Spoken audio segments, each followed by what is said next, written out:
श्री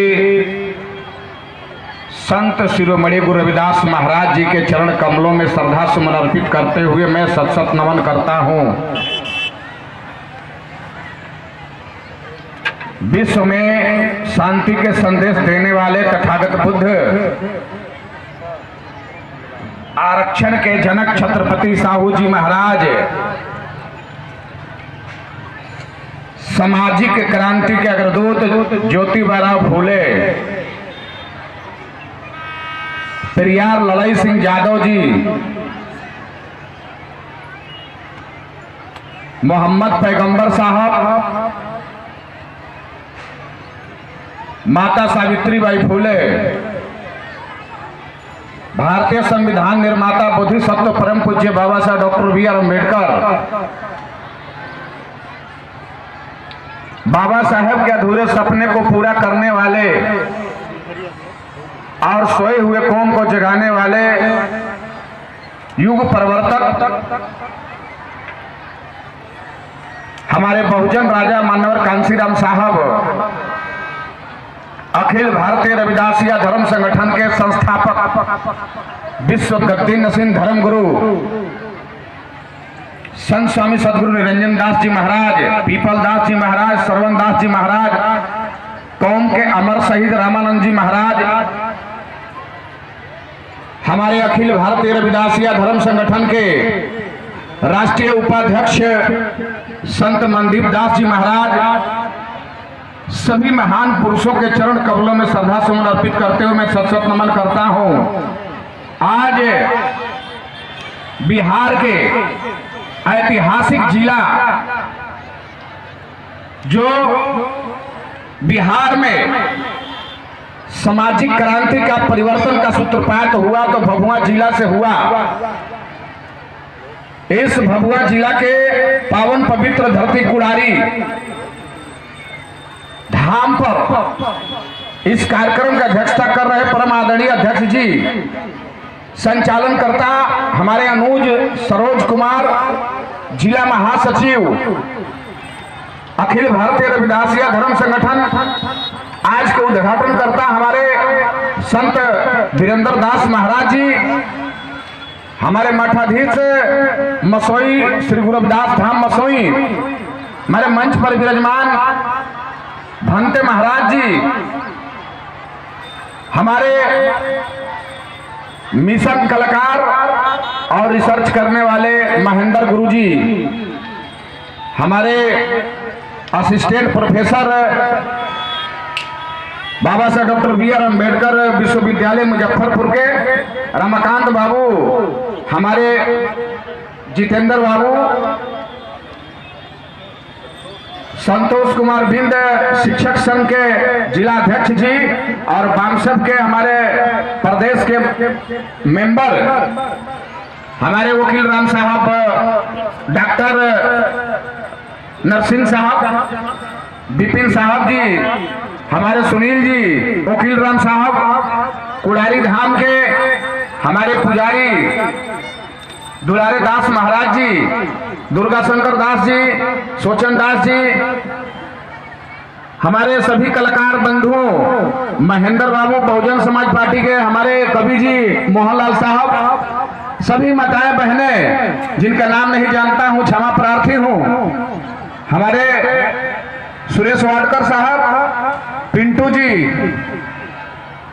रमाकांत राम जी, जिला अध्यक्ष विकास मित्र और हमारे सभी मीडिया प्रभारी बंधुओं, माताओं बहनों, प्रबुद्ध साथियों, सबको मैं अपने बिहार प्रदेश की ओर से हार्दिक अभिनंदन स्वागत वंदन मैं करता हूं। सबसे पहले उसके बाद आप घर चले जाएंगे। आज यहां पर हमारे बहुजन समाज में जन्मे संतों गुरुओं महापुरुषों का सत्यव्रत कथा हो रहा है। जयंती क्यों मनाते हैं? मैं माताओं बहनों से मैं कहना चाहूंगा कि खास करके आप लोग ध्यान लगा करके सुनिए, तभी हमारा मिशन सफल होगा, हमारे समाज का सामाजिक परिवर्तन होगा। मेला तो रोज देखना है, घर में झमेला रोज रोज होता है और रोज घर में तकरार होता है, लेकिन यहाँ से कुछ प्रेरणा लेके जाइए तो घर में मेला भी नहीं लगेगा, झमेला भी नहीं होगा और शांति का संदेश आपके घर में जाएगा। हमारे संत शिरोमणि गुरु रविदास महाराज जी ब्राह्मणवादी व्यवस्था के पोषक नहीं थे, बौद्ध विरासत के पुरोधा थे। जो हमारे तथागत बुद्ध ने जो संदेश दिया 2600 साल पहले, वही बौद्ध, वही बुद्ध, वही हमारे राजा सिद्धार्थ जिनको बुद्धत्व की प्राप्ति हुई तो उनका नाम बुद्ध पड़ा, वो 28वें बुद्ध थे। उनके पहले 27 बौद्ध गुजर चुके हैं। तो वही बुद्ध भक्ति काल में संत शिरोमणि गुरु रविदास महाराज जी के रूप में आए। मैं साबित करना चाहता हूं, तथागत बुद्ध ने कहा बुद्धं शरणं गच्छामि, धम्मं शरणं गच्छामि, संघं शरणं गच्छामि। उसी चीज को मोहम्मद पैगंबर साहब ने कहा। वो भी 3 बात बोले, इल्म, इत्तेहाद और जिहाद। और उसी चीज को हमारे संत शिरोमणि गुरु रविदास महाराज जी ने कहा विद्या धन अर्जित करो, प्राप्त करो सदा ज्ञान। विद्या धन अर्जित करो, प्राप्त करो सदा ज्ञान। ज्ञान के बिना नर को ज्ञान आ जा। दोनों बात से मिलता है। उसके बाद क्या बोले हमारे संत शिरोमणि गुरु रविदास महाराज जी ने, सात संगति मिल रही है माधो जैसे मधुक मखीरा। उसके बाद क्या बोले, ऐसा चाहूं राज मैं जहां मिले सबन को वन, छोट बड़े सब सम बसे रविदास रहे प्रसन्न। उसी चीज को बाबा साहब डॉक्टर B.R. अम्बेडकर ने हिंदी में कहा, शिक्षित करो, संगठित करो और संघर्ष करो। शिक्षित बनो नहीं बोले हैं, शब्दों को भटकाया जा रहा है। गुरु प्रेमी भीम साथियों, लड़ाई शब्दों की है, शब्दों की जंग है और शब्द के जाल में हमारा समाज फंसा हुआ है। बाबा साहब ने कहा टू एजुकेट, टू मैंने करो होता है, टू ऑर्गेनाइज, टू एजुकेशन। शिक्षित करो, संगठित करो, संघर्ष करो। शब्दों की लड़ाई है। मैंने कहा ना, जिस समाज में शब्दों की उत्पत्ति करने वाले और शब्दों को उत्पत्ति करके उसको रिसर्च करने वाले और रिसर्च करके समझने वाले और समझ करके समझाने वाले, जब तक शब्दों का रिसर्चर इस समाज में नहीं पैदा होगा, समाज का सामाजिक परिवर्तन होने वाला नहीं है। बहुत कठिन चीज है। भारतवर्ष में 1% भी लोग ब्राह्मणवाद को नहीं समझ पाते हैं, ना अम्बेडकर मिशन को समझ पाते हैं। ब्राह्मणवाद को कैसे समझिएगा पता है? जैसे किसी मौत के कारण को जानने के लिए लाश का पोस्टमार्टम किया जाता है, उस तरह से ब्राह्मणवाद का जब पोस्टमार्टम कीजिएगा तब जाके पता चलेगा कि ब्राह्मणवाद क्या चीज है। ब्राह्मणवाद को समझना आसान नहीं है।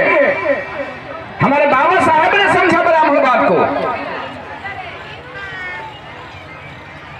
और जो ब्राह्मणवादी व्यवस्था के लोगों ने जो किताब दिया, मैं बोल रहा हूं किताब, तो हमारे महापुरुषों ने कहा किताब पढ़ना बंद कर दो, आप पुस्तक पढ़ना शुरू कर दो। अब यहां बैठे हुए लोग कहेंगे कि भाई किताब और पुस्तक तो दोनों एक ही चीज है। नहीं, आसमान जमीन का अंतर है। किताब की मैंने होता है चाबी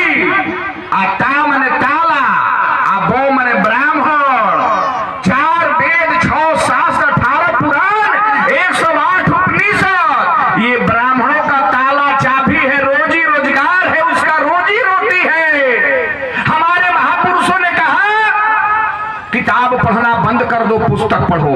अब पुस्तक क्या है मैं बताना चाहता हूं। पुस्तक है किसी शब्द का जब अर्थ नहीं निकलता है तो उसका संधि विच्छेद किया जाता है।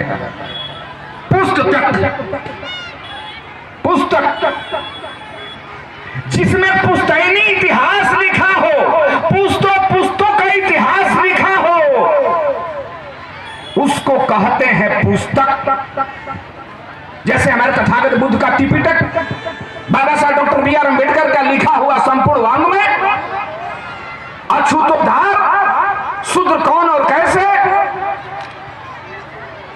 ये सब पुस्तक पढ़ना होगा। हिंदुइज्म धर्म या कलंक, हमारे ज्योतिबा फूले का लिखा हुआ गुलामगिरी पढ़ना होगा। ये जितना मैं नाम रख रहा हूं किसी व्यक्ति के पास ये सब नहीं हो, जानकारी भी नहीं होगी। और आप जिस समाज में पैदा लिए हैं, आपके समाज के महापुरुष जिन लोगों ने सामाजिक परिवर्तन का आंदोलन किया, आंदोलन चलाया, आप अपने महापुरुषों का नाम तक नहीं जानते हैं। मैं दावे के साथ कहना चाहता हूं। कल मैं गया था मधुबनी जिला में, कार्यक्रम चल रहा था। 1971 में उन्होंने केस किया और इलाहाबाद हाई कोर्ट से केस जीत गया। और केस क्या किए थे कि रामायण एक काल्पनिक ग्रंथ है, राम एक काल्पनिक नाम है, ये राम का नाम झूठ है, राम का नाम फरेब है, ऐसा केस किए थे। केस जीतने के बाद भी वो पुस्तक को नहीं छपने दिया गया था। सुप्रीम कोर्ट में केस किए। 16 सितंबर 1971 को सुप्रीम कोर्ट ने कहा कि ललाई सिंह यादव बिल्कुल सही बोल रहे हैं और 16 सितंबर 1971 को उनको डिग्री मिली। और सुप्रीम कोर्ट ने कहा कि राम एक काल्पनिक नाम है, रामायण एक काल्पनिक ग्रंथ है, हिंदू शब्द जो है कि गैर कानूनी है।